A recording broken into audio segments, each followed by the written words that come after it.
तो चलिए शुरू करते हैं। प्रशांत जी, ये बताइए मुझे कि क्या ये जिम्मेदारी सरकार ने आपके ऊपर डाली है? क्या ये जिम्मेदारी सरकार ने आपके ऊपर डाली है?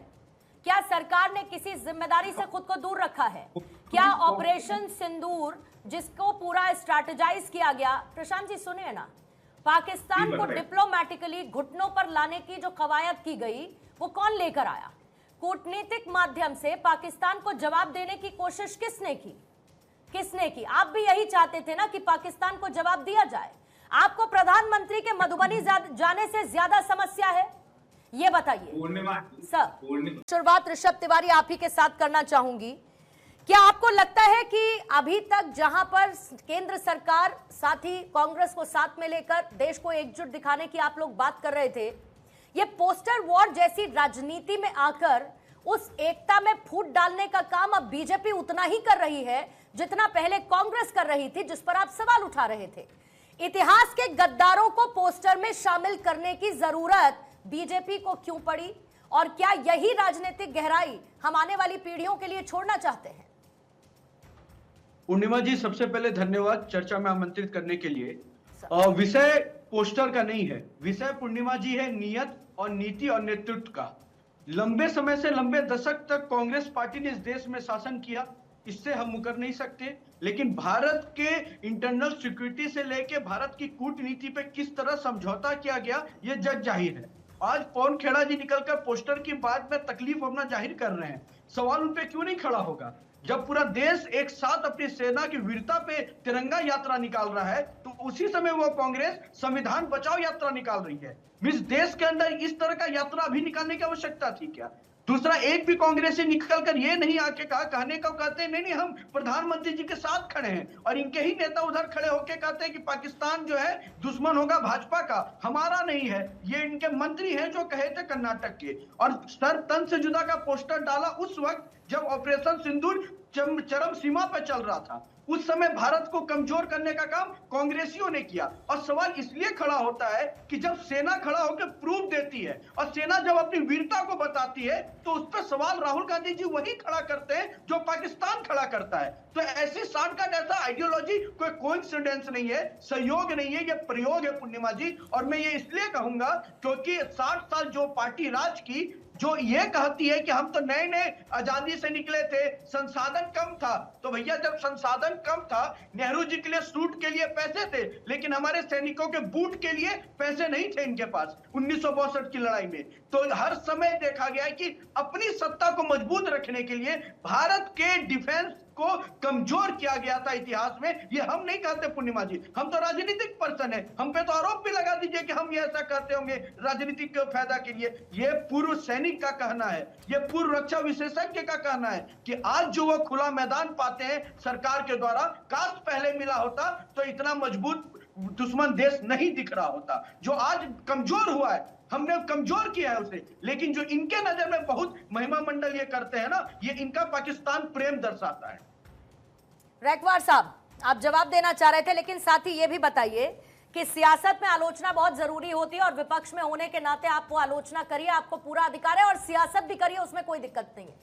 लेकिन जब ये सियासत राष्ट्रहित से टकराने लगे, जब कांग्रेस की तरफ से दिए गए बयानों का जिक्र पाकिस्तान की मीडिया में होने लगे, जब कांग्रेस के नेताओं को पाकिस्तान की मीडिया में कोट किया जाने लगे, और जब ये तमाम बयान या इस तरीके के पोस्टर राष्ट्रहित से टकराने लगे, तो आपको नहीं लगता कि एक आत्ममंथन की जरूरत कांग्रेस को होनी चाहिए?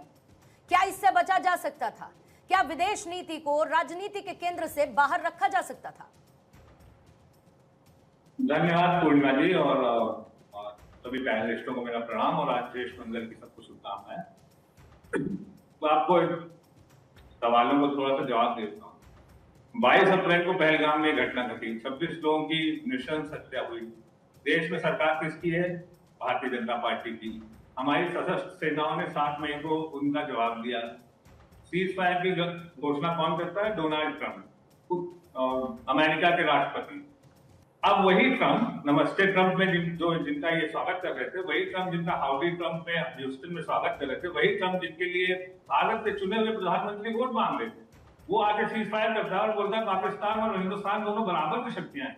क्या ये आपको स्वीकार है? पहली बात। दूसरी बात, पोस्टर की बात जहां तक आती है, ये तो जब आप कोई सवालों का जवाब नहीं दे पाएंगे तो आप इस प्रकार की नौटंकी पे उतरेंगे। सवाल तो सच्चा से पूछा जाएगा ना पूर्णिमा जी। तो 22 तारीख से आज तक किसकी जिम्मेदारी थी?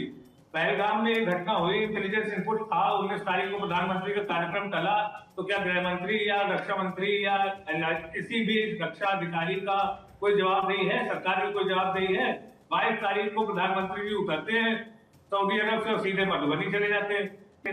ऋषभ जी कृपया डिबेट में मैं आपको डिस्टर्ब नहीं कर रहा। नहीं प्रशांत जी, ये बताइए मुझे कि क्या ये जिम्मेदारी सरकार ने आपके ऊपर डाली है? क्या ये जिम्मेदारी सरकार ने आपके ऊपर डाली है?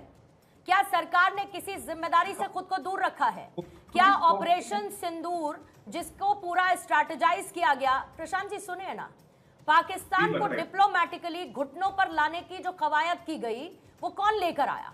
कूटनीतिक माध्यम से पाकिस्तान को जवाब देने की कोशिश किसने की? किसने की? आप भी यही चाहते थे ना कि पाकिस्तान को जवाब दिया जाए।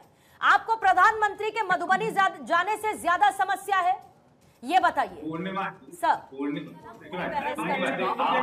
कल इस पर पूरी बहस कर चुके हैं सर। प्रारंभिक चरण में ऑपरेशन सिंदूर के लॉन्चिंग के बाद प्रारंभिक चरण में कब तक उसको तोड़ मरोड़ कर सर रखिएगा? विदेश मंत्रालय प्रेस कॉन्फ्रेंस कर चुका है, बार बार ये बात कही जा रही है कि उस बयान को राजनीति का हिस्सा मत बनाइए, पाकिस्तान के प्रोपेगेंडा को वहीं पर खत्म कर दीजिए, उसको उसी की मौत मरने दीजिए, उसको क्यों आगे बढ़ाना है सर? मेरी बात सुन लीजिए, बिल्कुल बहुत सही बात आपने बोली, पर सर्वदलीय बैठक में प्रधानमंत्री क्यों नहीं आए? क्यों उन्होंने देश के सामने सबूत नहीं रखे? क्यों उन्होंने जवाब नहीं दिया? किसके सामने क्या सबूत रखने हैं बताइए? आपको क्या सबूत चाहिए प्रशांत जी? सबूत क्या चाहिए बताइए, क्या सबूत चाहिए आपको? आपके डीएजी, हमारी सशस्त्र सेनाओं के डीजीएमओ ने आके बताया कि हमको सीज फायर का आदेश मिला 3:30 बजे, हमने 3:30, और अभी आप वाइट पे लड़ाई उसके बाद कितनी और शर्तें IMF ने लगाई सर? उसके बाद कितनी और शर्तें IMF ने लगाई? मैं आपसे क्या पूछ रही हूँ, मैं आपसे, आप बार बार घूम फिर के आएंगे कि एस जयशंकर ने क्या कहा, आप बार बार आएंगे कि प्रधानमंत्री मधुबनी पहुंच गए, आप बार बार आएंगे कि सर्वदलीय बैठक में प्रधानमंत्री मोदी शामिल नहीं हुए। मैंने आपसे ये पूछा कि क्या भारत ने पाकिस्तान पर जवाबी कार्रवाई नहीं की? और कांग्रेस को बार बार किस बात का सबूत चाहिए सर? बालाकोट होती है तो कांग्रेस को सबूत चाहिए, सर्जिकल स्ट्राइक की जाती है तो कांग्रेस को सबूत चाहिए, ऑपरेशन सिंदूर को लॉन्च किया जाता है, पाकिस्तान के परखच्चे उनके एयरबेस को निशाना बनाया जाता है, तो भी आपको सबूत चाहिए। कब तक आपको सबूत चाहिए सर? कांग्रेस ने सबूत कहां मांगा है बता दीजिए। अभी तो मांग रहे हैं आपके सामने बैठकर। इनको छोड़ दीजिए, हमने नहीं, इनको मैं क्यों छोड़ूं? राहुल गांधी का एक बयान हमें नहीं दिया है कि नहीं है ये बताइए। राहुल गांधी ने नहीं कहा कि कितने जेट हमारे गिरे, बताइए। राहुल गांधी ने कहा कि नहीं कहा, ये बताइए राहुल गांधी। आप ये बताइए, ये सवाल तो प्रेस कॉन्फ्रेंस में भी लगातार पूछा गया, तो क्या कहा गया? फिर बताइए क्या कहा गया प्रेस कॉन्फ्रेंस? क्या बताया गया? क्या कहा गया बताइए? अभी इसकी जानकारी नहीं दी जा सकती। क्या कहा कि अभी ऑनगोइंग है, अभी हम किस सिचुएशन में हैं? पूर्णिमा जी, ये पाकिस्तान को मदद करेगा, ये क्या नहीं कहा गया? पूर्णिमा जी देखिए सर, वो सवाल फिर से राहुल गांधी हम हर बात पर सवाल खड़े करना चाहते हैं। हम चाहते हैं, आपको एक बात मुझे बताइए, जितना एक नैरेटिव पाकिस्तान ने फैलाने की कोशिश की, क्या एक एक तस्वीर के साथ प्रेस कॉन्फ्रेंस में पाकिस्तान के झूठ के प्रोपेगेंडा को फेल नहीं किया गया? क्या यह नहीं दिखाया गया कि पाकिस्तान ने झूठ बोला? प्रधानमंत्री जब आदमपुर बेस पहुंचते हैं तो क्या वहां पर S-400 नहीं दिखाया गया? क्या वहां पर राफेल नहीं दिखाया गया जिसका दावा पाकिस्तान ने किया था कि हमने यहां पर नुकसान पहुंचाया है? आपको और कितने सबूत चाहिए सर? किस बात पर सबूत चाहिए आप लोगों को? पहले तो कांग्रेस कोई सबूत ही नहीं मांग रही सर। अभी आपके सामने मांगा ना रेखवार साहब ने, प्रवक्ता है वो प्रवक्ता है, उनकी बात में कांग्रेस का स्टैंड मानकर ही चलूंगी। ठीक, आप उनके बात को कांग्रेस का स्टैंड मानिए, लेकिन जो आपके टीवी स्क्रीन पे जो तस्वीर दिख रही है वो हमारे दिल को दुखाने वाली तस्वीर। मैंने पहला सवाल पूछा ना, मैंने बिल्कुल वो मैंने पहला सवाल पूछा जो आपके डिबेट जब नए दौर का जयचंद एस जयशंकर को बताया जाता है, आपका दिल दुखता है या नहीं दुखता? ये बताइए मुझे, बता दीजिए।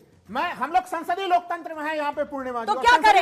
ऐसी सिचुएशन आपने आखिरी बार कब देखी थी राहुल लाल जी? बताइए मुझे। जब पाकिस्तान के साथ हम वॉर सिचुएशन में थे, आपने आखिरी बार ये तस्वीर ऐसी कब देखी थी? पाकिस्तान के साथ हम लोग ऐसी सिचुएशन हमने कब देखी थी जब हमने इस तरीके का रिटेलिएशन पाकिस्तान के खिलाफ किया? ये बताइए। आखिर विदेश नीति को पहले राजनीति के केंद्र में लाया जाता था या नहीं लाया जाता था? ये बताइए।